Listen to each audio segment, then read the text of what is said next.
ئێرە دەواازەی سنووری باشماخە هەموو هەنگاوێک پێویستی بە ئیزنێک و تەلەفۆنێکەیە. سڵاوتان لێبێوم کاتتان باش. لە کۆمەلگەی نێودەوڵەتی باشماخەوە بەدوای بابەتێکی گرنگدا دەگەڕێم. ئەویش هاتنی گەشتیارانە. یان هەندێک لەو خەڵکە کە دێنە ناو خاکی هەرێمی کوردستان بۆ کارکردن دێن. تا چەندە ئەو خەڵکانە لە نشینگە مامەڵەی تەواویان بۆ دەکرێ و دوای پشکنینی پزیشکی دوای ئەوەی باجی خۆیان دەدەن ئەو کاتە ئیقامەیان پێ دەدرێ و لە خاکی هەرێمی کوردستاندا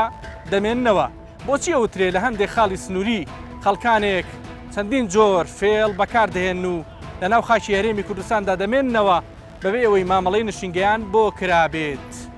ئەمەوێ بە دوایین بابەتە گرنگەدا بگەڕێم. ئێوەش لەگەڵمان.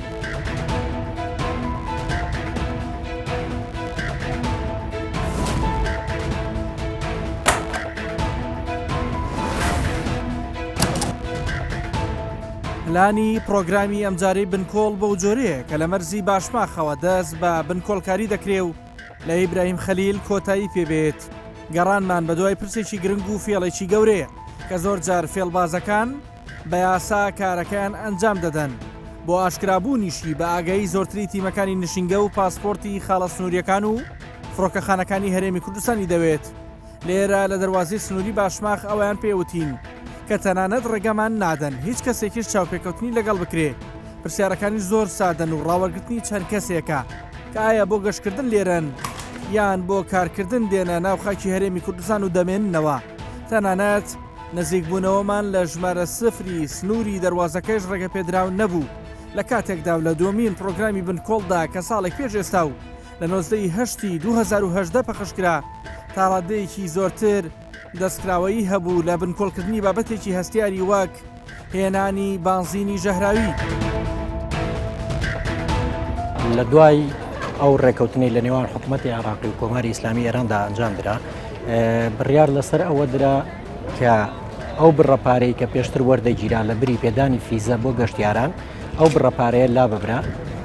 کە ئەو بڕەپارەیە لابرا فیزەکە هەرماوە ئەمە بۆی بۆ گەشتیاران ڕوون بێت. فیزە هەرماوە بەس ئەو بڕەپارەیە لابراوە دیارە بە ڕێژێکی بەرچاو هاتن و ڕۆیشتنی گەشتیار زیادی کردووە لە سەرجەم دەواازەکانەوە بە تایبەتی لە دەواازەی نێودەوڵەتی باشماخەوە. زیادکردنەکە بەچ ڕێژەیە کە ئامارەکان چیمان پێڵێن؟ دیارە لە ماوەی ڕابردوودا ماوەی حەومان وەرگین ماوەی حەومان وەرگرین دیارە لە 1/1/2019 بۆ بەرواری 27/2019 ئەو داتایی کە لە بەردەست ئێمەدایە هاتنی گەشتیار 279,284 گەشتیار بووە بۆ هەرێمی کوردستان وە ڕۆیشتنی گەشتیار 243,439 گەشتیار بۆ کۆماری ئیسلامی ئێران کە ئەمە بە ڕێژەیەکی بەرچاو لە چاو ساڵانی پێشودا زیادی کردووە. بێ ئەوەی وردەکاریەک دەست بکەوێت لە دەواازەکە دەینە دەرەوە لە قەزای پێنجوێن جێگری سەرۆک و چەندەندامێکی دیکەی ئەنجومەنی پارێزگای سلێمانی دەبینم کە ئەوانیش بۆ چاودێری ڕۆژی بازرگانی و گەشتیاری هەمان ئەو ڕۆژەی ئێمە لەوەین ئەوانیش هاتوون بەڵام لەوێ ڕێگە نەدرا گەفتوگۆیان لەگەڵدا ئەنجام بدەم. کاک بەرزان لە پشتی ئێمەوە وڵاتی ئێرانە و دەواازەی سنووری باشماخ لە پشتمانەوە ئەو خەڵکەی لێرە و ئێوێ تێپەڕێ گەشتیاری ئێرانیە هەر هەوڵەتێکی دیکەی ئێرانە کە هاتە ناو شاری سلێمانی هەرێمی کوردستان چۆن ئەم کەسە بپشکندرێ بۆ نمونە ئەگەر ئیقامە ناکە 30 ڕۆژ ئەمێنێتەوە ئەوەتە نەوتوانی و کۆنتڕۆڵی خەڵکە بکەیت. نەخێرەوە ئەوە شتێکی خراپە ینی چۆن ڕێگەی لێ بگیرێ چۆن ڕێگەی لێ بگیرێ چارەسەر چییە؟ چارەسەر بۆ ئەوە لە ڕاستیە لەو دەواازەیە جۆرەها کۆمپانیا هەیە هەرێکەی بە جۆرێ دانراوە ئەشتوانرێت ئەو مەسەلەی پشکنینە هەربێت لێبەکەتی تایبەت شەریکی کۆمپانیایە کە کۆمەڵێ کارمەند تایبەت من بە پشکنین ئەوە دانێن و قەچەکە بە ئەو گەشتیارێکەیەت بە پارەیەک ئیسپاتی کاکە بڵێ من کابراایەکم لەشم ساخە و هیچ کێشەیەکم نییە کێشم نیە. بە تەنها لە حەوتبانگی ڕابردووی ئەم ساڵ نزیکەی 300,000 گەشتیار هاتوونەتە هەرێمی کوردستان لە ڕێگەی خاڵی سنووری باشماخەوە. سەرۆکی لیژنەی پێشەسازی و بازرگانی ئەنجومەنی پارێزگای سلێمانی ژمارەیەک ئاشکرا دەکات و دەڵێت ئەوە داهاتی هاتنی ئەو ژمارە گەشتیارەیە و بە بڕەپارەی کەم و جۆراوجۆر لە گەشتیار وەرگیراوە و بڕەپارەکەش فەرمی نییە و نازانرێ داهاتی بڕەپاری وەرگیراوی ئەو خەڵکە گەشتیارەیە کە لە ڕێگەی دەواازەکەەوە هاتوونەتە ناوخاکی هەرێمی کوردستان. لەو 300,000 گەشتیارەی کە هاتووەتە ئەم سنوورە کۆمپانیایەکیان 5,000 وەرگدا هەر نەفرێ ئەوە کۆمپانیایەکیان 3,000 ینی بڕی 8,000 ئەگەر ئێمە بێت و 3,000 کۆی ینی ئەم 8,000 زەربی ئەم 300,000 کەسە بکەین بزان چی مەبلەغێک دەرەچێت و ئەم مەبلەغا من دوێنە لە کۆمبڕەیەکی پلانی 4 ساڵەی بەڕێبەتی گشتی وەزارەتی ئاوادانکردنەوە بووم ئەڵێ سنووری تەواوی سلێمانی بۆ سیانەکردنی جادەوانەکانی پێویستی بە 15 میلیۆن دلارە ئەم داهاتە تەنها بەزم دوو کۆمپانیاکە وەریەگرن زیاد لەو 15 میلیۆن دلارەیە بەشێک لەم ڕەپارە توانن نەخۆشخانەیە دروستکەن و خەڵکی کێتە هەرێمی کوردستان بە نەخۆشیەوە داخڵ نەبێ ناتوانن بەڵێ بەم بڕەپارەیە نەگەتوانین نەخۆشخانە دروستکەین بەم بڕەپارەیە کێشە ڕێگاوبان چارەسەرەکەین کێشەی نیشتە جێبوونی ڕێگاوبانی پێنج سلێمانی یەکساییدا تەنها کێشەیشی بەڵێ بەڵێ ڕێگەی مەرزەکە تاوا نەکراوە پرسیارتان کردەوە بەداخەوە من دوێنە لە پلانی ئەو ئاوادانکردنەوەی کە لەوێ بوومەڵەیە پێنج سلێمانی پێویستی پێویستی ڕێگەی دووسایت نییە ئەمەش ڕێگەی بینی ڕێگەی مەرگە بۆیە بەرزەکەی بەرپرسانی ئەم وڵاتە بوونەتە هۆی ئەوەی کە داهاتی ئەم وڵاتە بچێتە گیرفانی کۆمەڵە شەخصەوە بەڕاستی وڵاتیانی لێ سوودمەند نابن و ئەمەش کێ زەرمەندە هەمومان زەرمەندین.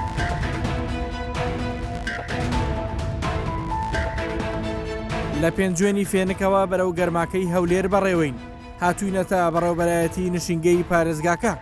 لێرە هاوڵاتیانی زۆرینەی دەوڵەتەکانی جیهانی لێیە بەشێک لەو کەسانە سەرەتای دەست بەکاربوونیانە و دەیانەوێ مافی نشینگە لە هەرێم بەدەست بێنن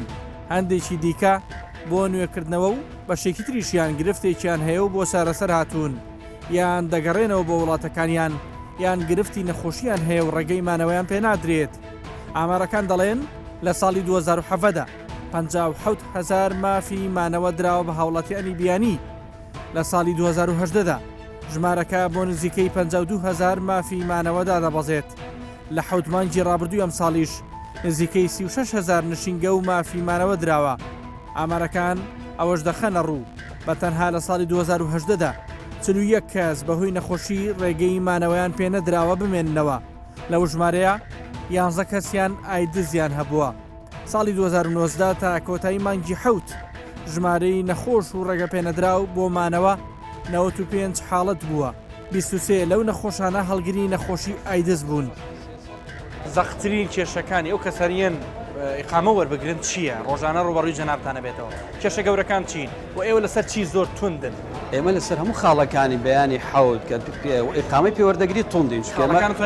بەڵێ یەکەم جار کەفالەتە فەحسی خوێنە موافقی دەستگای ئەمنیەکانە دایرە ضەمانە عەقدی عەمەلە و پێدانی ڕسوماتە یەک لەو خاڵانەی نەقز بێ ئێمە ناتوانین ئیقامەی پێ بدەین بەڵێ بێش جۆرەك و هەر کۆمپانیایەک لە هەر شوێنێک بی لە هەر دەستگایەک بی لە هەر شوێنێک بی نەخێری سیستامان نییە مەفرەزەی متابعەمان هەیە سەردانی هەموو شوێنە گشتەکان دەکات هەر کەسێک لە کاتی ماوەی دیاریکرا و سەردانی قامی نەکردبی ئیجراعاتی قانونی لەگەڵ دەکەین. لە پێشتر مامەڵەکانی پشکنینی خوێن کە بۆ کەسێکی بیانی هاتوو دەکرا بە ڕێگای گواستنەوەی خوێنەکەی و فایلەکەی دەکرا و ئەوەش زۆر جار فێڵ بەکارهێنراوە و گۆڕانکاری تێداکراوە لە ڕێگادا بەڵام ئێستا هەموو ئیشەکان ئۆنلاینە و لە نشینگەیەکی وەکو پارێزگای هەولێردا تەواوی زانیاریەکان بە کلیکێکی ئەم بەڕێوەبەرە دێنە بەردەستی و ڕێگەکانی ساختەکردن داخراون.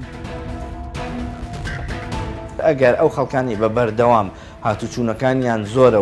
و ئیقامەیان نییە ئەکرێ لەو حاڵەتەیە بە تەنسیق لەگەڵ ئەو بنکانی ئێمە لە دەواازە سنووریەکانە ئاگاداریان بکەنەوە لێکەڵونەوەیان بۆ بکەن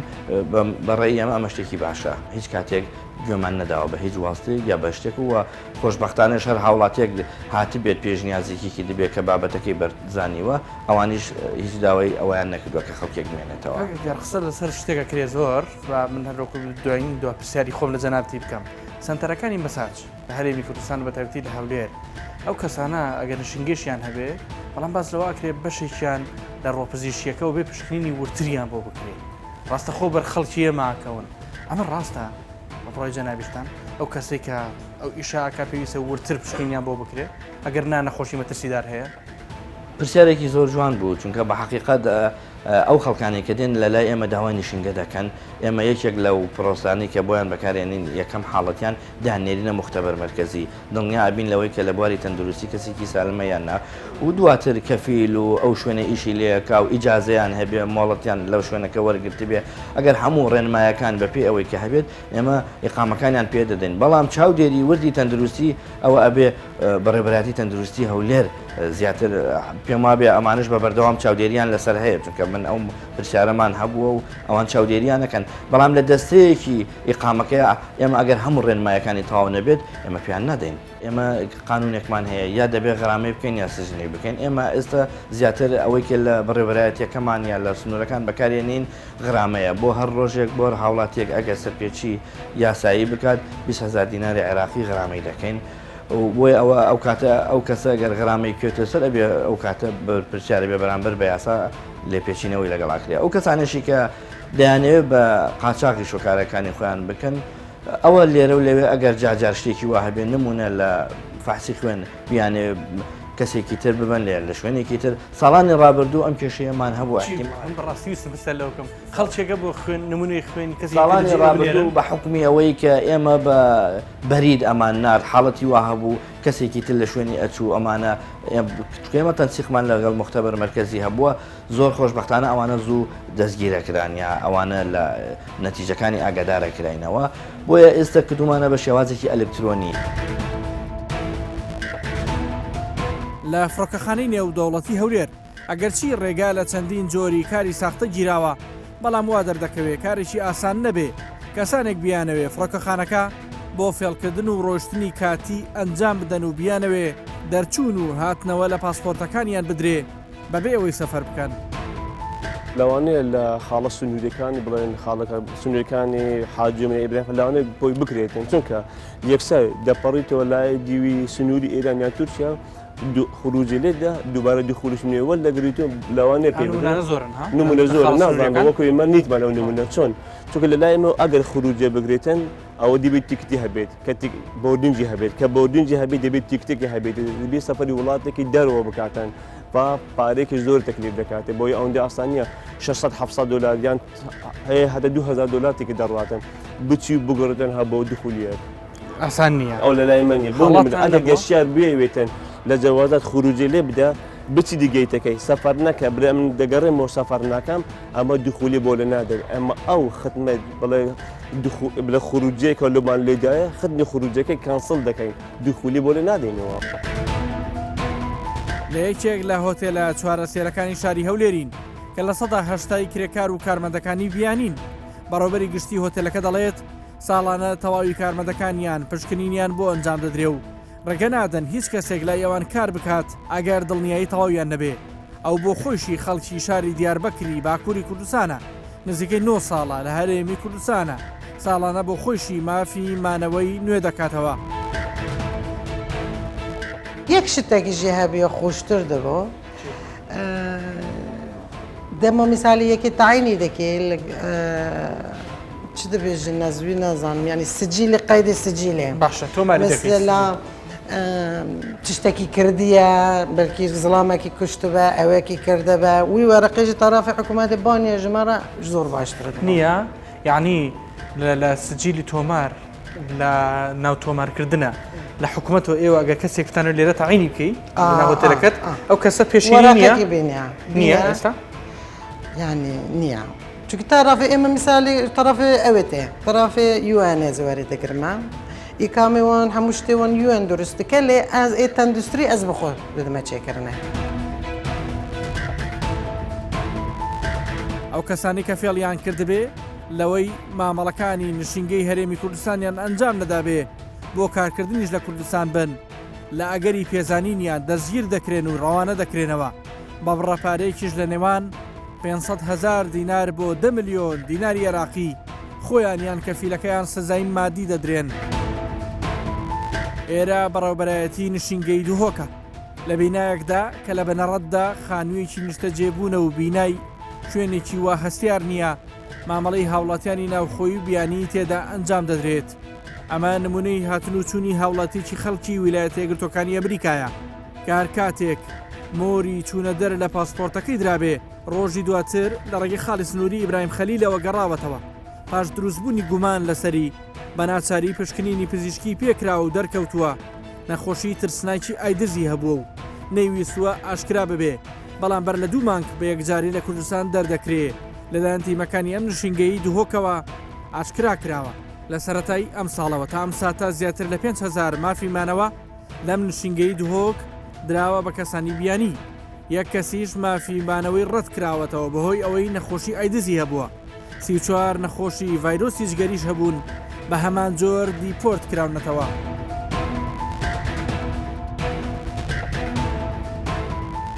ئەوی دەبێتن مە دەرفەت دۆیت هەی مەهەک یا هەی سنووری دۆک و بێتە وێرێ بوو گەشت یان سەردۆن ئەف تشتە ئەو استیخلالتکەن ئەو بخۆ دەرفەت بینن بخۆ ئیشتکەن دەهێتم پێی هەیوێ دەچیتە چێشخۆنەکەی دەچیتە ئوتێلەکەی دەچیتە هەر جەهەکەوی ببێتن بەبێ ئەوی مامەڵی ڕسمی کردبێ بێ هاتی پشکنینی کردبێ یان هیچی نەکردیە هیچی نەکردیەکە کۆڕوان خەتەرەکە لە چ دەیە لێرێ ئەوی بەرژەندوی گشتیت خۆزیتن و ڕسوماتی نەدەتن بێتە ئیقۆمە هیچی پۆرەش سەرف نەکەتن ئیشی خوب بکێت و ببەتن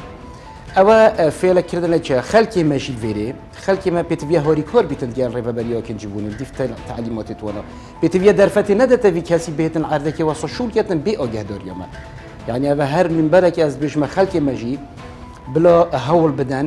سەرپێکی ڕێنمایەت ئۆکنجبوونی نەکەن چکو مەسلحەت و بەرژەوەندۆ گشتیەوە بیملەتی زۆر باشە ئەگەر من خاوەنی چێشخانەیەک بم ڕێستۆرانتێک بم بمێ چەند کرێکارێکی بیانی بێنم ئەگەر من فێڵەکەم کردووە لەو کرێکارانە سزای من چییە؟ منەکو خاوەنی ڕێستۆرانتێک خەڵکی دوهۆکم دەزانم کە ئەوە سەرپێچیە مخالفێ بەڵام دەیکەم سزای ئەو کەسە چییە؟ بەڕاستی ئەوە پرسیارێکی جیگە خوب بوو چونکە ئەو کەسی بیانی تووشی سزا دەبیت لایەمە لیجانمان هەیە لجنەی دیفچوونمان هەیە بە خوشحالیەوە ڕێڤەبەریە ئۆسۆیشە دووکیش gelek هۆری کارت گەلمە تیمێت ڕێڤەبەری عملیش gelek هۆری کارن مەلیجان هەنە بوو دیفچوونە وان تشتۆ ئەو کەسێت هێتە دیتن بڤێ ڕەنگی و سەرپێکی کیری طبعا مخالفە هەیە ئەو جزۆی خو سزۆی خو وەرگریت دیپۆرتکردنە جزاکردنە بەس پرسیارەتە ڕاست جێخودۆیە ئەف کەسێدی ئەبێت دەتە شووری وی چ سزۆ هەیە ویچە ئەف کەفیلە دێ کەفالەتۆوی کەسێ بیانی کەتن هەر سەرپێچێکە هۆتەکردن کەفیل دێتە گۆزیکردن الڤێرێ ئیجرڕاتی یاسایی دەژێنە وەرگرتن مەبلەغێت غەڕۆمێت دۆرایی مەهەنە مەسجن حتەلوکە نەکردە بەس غەڕۆمەتی دۆرایی مەهەنە 100,000 یا هەی 500,000 یا هەی یا هەیش 10 میلیۆن ئەو کەفیل پێت بێدەتن 10 میلیۆن کەس هەبوو بە 10 میلیۆن ئێوە غرامەتان تۆ ئێستا ئەو مخۆلەفە نەبووە لێرە یەکێک لە خاوەنکارەکان کە کارگەی نان و شیرینی ئێرانی هەیە نزیکەی 50 کرێکاری هەیە ڕاشکەوانە دەڵێت نەک تەنها ئەو بەڵکو زۆرینەی خاوەنکارەکان ژمارەی ڕاستەقینی کرێکارەکانیان بە حکوومەت ناڵێن و نایەنەوێ باجی هەموو کرێکارەکان بدەن وتت من بە ئاشکرا هەموو ناوی کرێکارەکانی خۆم ناڵێن بۆی زەڵیبەم زۆر نێتە سەر بۆچی؟ وڵا ئەگەر حکومت ڕاشکاوەبی لەگەڵ ئێمە ئەو شتانەی ئێمەش داوامان هەیە لە حکوومەت بۆ ئێمە بکە نە من هەموو کارگاکان هەموو شتێک بە حکوومەت ناڵێن حکوومەت ڕاشکاوی ئێمەش ڕاشکاو دەبی هەموو کارگەکان بەڕاستی ناڵێن چەند کارمەندیان هەیە چەند کەس کارەکە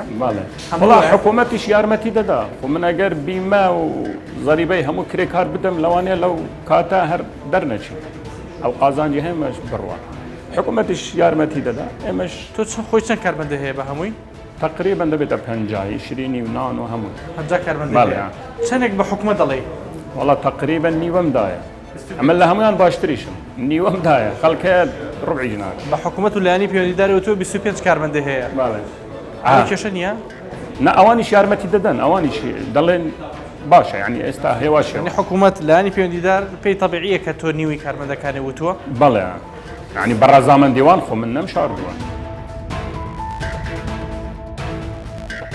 دەچینە قەزای زاخۆ و دەواازەی سنووری ئیبراهیم خەلیل ئەو دەواازەیە تاکە دەواازەی فەرمی سنووری تورکیا بەڕووی هەرێمی کوردستاندا گەورەترین دەواازەیشە لە کوردستان و عێراقدا بەدەر لە مامەڵی بازرگانی گەشتیارێکی زۆر و هەموو کەسانش بە ئۆتۆمبیلەکانیان لە وڵاتانی ئەوروپاوە دەگەڕێنەوە بەکاری دەهێنن لێرە ژمارەیە کرێکار وە خۆیان دەڵێن ڕۆژانە هاتوچۆ دەکەن لە نێوان تورکیا و هەرێمی کوردستاندا بەیانیان دێن و ئێواران دەچنەوە خاوەن کارەکەیان ئامادە نیە قسە بکە و بەپێی یاساش ناتوانرێ هیچ پشکنینێک بۆ ئەوان ئەنجام بدرێت. ئەتێ چەندێک لە کوردستان بمێنی لە هەرێمی کوردستان؟ بله. چەندێک دەمێنی؟ چەند مانگە چەند هەیفە؟ مەحکێ دمەهەوە دێ. نەح مانگ؟ نا بەلکە ئیش نامنە. بەپێی ئیش دەمێنی؟ بۆ ئیش. زۆر باشە. دەچیت سەردانی ئیقامە بکەی بۆ ئەوی فەحس بکەیت و هیچ نەخۆشیێکت نییە؟ نا. هیچ؟ نا. ڕۆژی سەخلەمێت گەلێ باش باش. بۆ ئیش هاتووی تێرە؟ بله. ئیش دەکەیت؟ لەکوێ ئیش دەکەی لە کوردستان؟ کوردستان هم تو پوخا بو پچیکت خوا شول نینە و بو پچیکت خوا تشتکە بوت بن ماڵێ هم کێچینە پچیکت ماهیرن سەلامە من ناساخە ئەمە بۆیاجی تێ بێت. لەکوێ ئیشەکەی لە کوردستان؟ خودێ ئازی چم کوردستان شوارە هەناکە تشتمشتین وازی چم ترکیە. لێرە لە ناو کۆمپیوتەری نشینگەی ئیبراهیم خەلیل لیستی ڕەش هەیە. هەر کەسێک فێڵی کردبێ مافی گەڕانەوەی بۆ هەرێمی کوردستان لێ قەدەخە کراوە. بەڵام هەر لێرە ئەو زانیاریەمان دەستکەوت کە لەگەڵ تەواوی خاڵە سنووریەکان بە یەک سیستەم کار ناکرێ. لیستی ڕەشی ئەم خاڵە سنووریە مەرج نییە لە خاڵێکی وەکو پەروەزخان و باشماخکاری پێ بکرێ. بەڵێ لە بلاک لیستمان هەیە ئەو کەسانە حەقیان نییە چونکە نەخۆشییان هەیە و نەخۆشنەی بڵاو دەبێتن. هەر لەسەر و بلاک لیستە منەمە پرسیار لە جەناب بکەم چەندە کێشەیەکی زۆر گەورەیە. ئێستا خەڵکێک کە هات لێرە ئێوە خستانە لیستی ڕەش لە ئیبراهیم خەلیل. ئەو لیستی ڕەش زۆر جار ناو لە مەسەرەن بە پێی نووسراوی ڕسمی لە وەزارەتی ناوخۆیان لە بەڕێوەبەراتی گشتی پاسپۆرت لە هەولێر یان لە سلێمانی هەولێر ئەوانە بە نووسراوی ڕسمی بۆ ئەمەندێن و لە ناو کۆمپیوتەر دەکەن. ئەمێ بەس یەکشت بکەم یەکگرتووی سیستەم بەڵێ لە هەموو هەرێمی کوردستان سیستەمیش یەکگرتو نییە. بۆ نمونە من لەگەڵ کاک عەقید جیهاد جەگری بەڕێوەبەری نشینگەی ئیبراهیم خەلیل من قسەم کرد تەنانەت ئەو ڕاشکاوانە وتی جاری وا بۆ خەڵەکە بۆ لێرە مەمنوعی سەفەریان لێ کردووە نەیان هێشتووە کە بڕواتەوە ئەو دی وەڵام لە سلێمانیەوە دەرچووە لە خاڵێکی سنووریەوە دەرچووە. بۆچی یەک سیستەممان نییە؟ مەسەرەن سیستەم ئێستا سیستەم پایسزە هەموو عێراق بەیەکەوە گرێدرایە. بەڵام ئەو چۆن دەتوانێت لێرە دەرباز نەبێ بچێت لە نازانم ئەو بە چ ڕێگایەک لەوێ دەرباز بووە ئەگەر نە سیستەمی پایسز هەیە مەسەرەن موحەدە ئەو ناوانەی لەوێ مەوجود بن ئەکید لە هەموو جێگای دەردەچن لە هەموو بنکەکان هەیە لە ئێمە فڕۆکەخانەی هەولێر و سلێمانی و ینی یەک سیستەمی پایزەکەوە مەسەرەن گرێدا بە هەموو عێراق پێکەوە. تا چەنە ئەو حاڵەتانە زۆرن کە کۆتایی مانگ دەڕوات و دوای ڕۆژێک ئەگەڕێتەوە ئەوانم پێ بڵێ. وەڵا حالات زۆرن خاصەتەن ئەوانەی مەسەرەن بۆ نمونە لە زاخ یان لە دووک ئیش دەکەن ئەمانە بۆ ئەوان نزیکە بێنە ئێرە و بگەڕنەوە. زۆر جار هاوڵاتی ئێرانیش ئەو هەیان دەکرد مەسەرەن کە 30 ڕۆژیان تێنەپەڕێ بە پێی یاسا حەقی خۆیان 30 ڕۆژ بمێنێتن لە 29 ڕۆژ 28 ڕۆژ هەندە جار دایان کرد 30 ڕۆژ داهاتن ئێرە دەچونە لای تر و دەگەڕنەوە ئەمانە 30 ڕۆژی تر بوو نوێ دەبنەوە. متابعی مورەکانی دخول و خۆرۆجی سیرەکەن ئەمە هەموو جارێک ئەمە جاری دووەمە و سێەمە و دەیەمە مەسەرەن 29 ڕۆژە 30 ڕۆژە دەچتە ئەو لە ڕۆژ دوای دەگەڕێتەوە متابعە دەکەین و بەرز شمان کردێ بوو سەروی خۆمان بەپێی پێشنیازی ئەومانێکی مەسەرەن شتی باش ئەوە مەسەرەن ئەگەر ببێت 2 جار و 3 جار مەسەرەن ئێمە تعلیمات بۆ ئێمە بن ئێمە ڕێگا پێ نەدەین. لەگەڵەوەی ژمارەکان ئاماژە بە توند و تۆڵی نشینگە و خاڵە سنووریەکان دەکەن بەڵام هەر ڕەنگە چەندین کرێکاری دیکەی بێپشکنین لە ناو هەرێمی کوردستاندا هەبن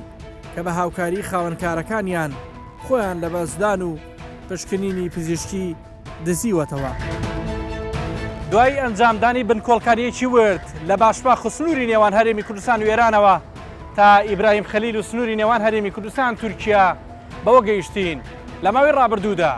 بە ناوی یاساوە چەندین هاوڵاتی کە هاتوونەتە ناوخەکی هەرێمی کوردستان بە ناوی گەشتەوە خۆیان لە قەڵەمداوە بەڵام زۆر جار لە شوێنی جۆرا و جۆر کاریان کردووە بەبێ ئەوەی باج و زەریبە بدەن یان پشکنینی پزیشکیان بۆ بکرێ. ژمارەکان زۆر نین بەڵام دوای کەشەفونیان دەرکەوتووە هەندێک لەو خەڵکە نەخۆشی مەترسیداری وەکو ئایدز و ڤایرۆسی جگەریان هەبووە. لەمە دوا چی بکرێ کەم و کورتەکە لەکوێدایە؟ ئایا تا چەندە ڕێنمایی و یاسای نوێ بۆ هاتنی گەشتیار بۆ ناو خاکی هەرێمی کوردستان پێویستە؟ هەروەک لەم بەرنامەیەدا ئەوە ڕوون کرایەوە چەندین خاوەنکار ئامادە نەبوون ژمارەی ڕاستەقینەی کرێکاری بیانی کە لەلایەن ئیش دەکات بۆ نشینگە و لایەنی پەیوەندیدار ئاشکرا بکەن کە ئەوە زۆر جار کێشە و گرفتی دروست کردووە. تا بەرنامەیەکی دیکە هەموو لایەکتان لە خۆشییا بن. خواتان لەگەڵ.